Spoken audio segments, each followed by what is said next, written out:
મહત્વના સમાચાર હાલ અમદાવાદથી આવી રહ્યા છે। અમદાવાદ શહેરમાં વધતા ટ્રાફિકને ધ્યાનમાં રાખીને મહત્વપૂર્ણ પગલાં લેવામાં આવ્યા છે। શહેર પોલીસ કમિશનર જીએસ માલિકે થલતેજ સર્કલ નજીક આવેલા પેલેડિયમ મોલ વિસ્તારનું સ્થળ નિરીક્ષણ કર્યું હતું। પેલેડિયમ મોલ 4 રસ્તા ખાતે ટ્રાફિકની સમસ્યા ઘટાડવા માટે કેટલાક કટ ચાલુ કરવામાં આવ્યા છે, જ્યારે પકવાન 4 રસ્તા નજીક નવું કટ બનાવી ટ્રાફિકને સરળ બનાવવાનો પ્રયાસ કરવામાં આવ્યો છે।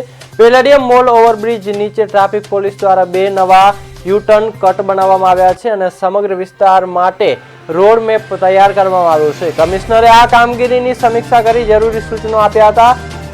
અવર દરમિયાન વધતા ટ્રાફિકને નિયંત્રણ કરવા માટે શહેરના નવા વિસ્તારોમાં પણ આવું આયોજન હાથ ધરાશે। શહેરના તમામ મુખ્ય માર્ગ પર ટ્રાફિક ઘટાડવા માટે સતત પ્રયાસો ચાલુ રહેશે, તેમ કમિશનર જીએસ માલિકે જણાવ્યું છે।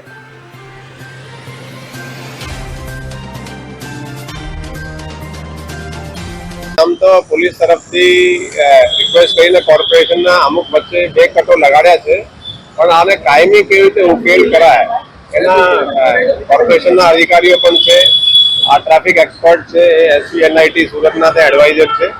તો એમે જો એ સર્ક્યુલર રોડ તરીકે આગળ વચ્ચેથી બંધ કરી આખા સર્કલ તરીકે પણ એ થઈ શકે છે, તો આ બરાબર રહેશે કે શું બરાબર રહેશે બધું ચકાસણી કરી અને અમે જરૂરી ફેરફાર કરવામાં આવશે। એના વચ્ચેથી બંધ કરી અને કન્ટિન્યુઅસ ટ્રાફિક ચાલુ જ રહે આ રીતેની આપણે વિચારણા છે, પણ તેમ છતાં એક્સપર્ટ ચેક કરી પછી જ નિર્ણય લેવામાં આવશે।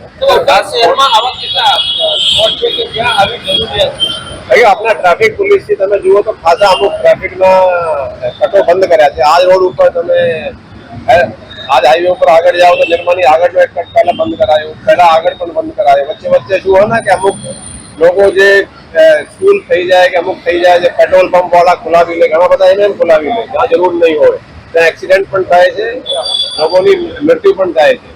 તો આવા કટ બંધ કરાવવાથી ટ્રાફિકમાં પણ સુધારો થયો છે અને જે ડેથ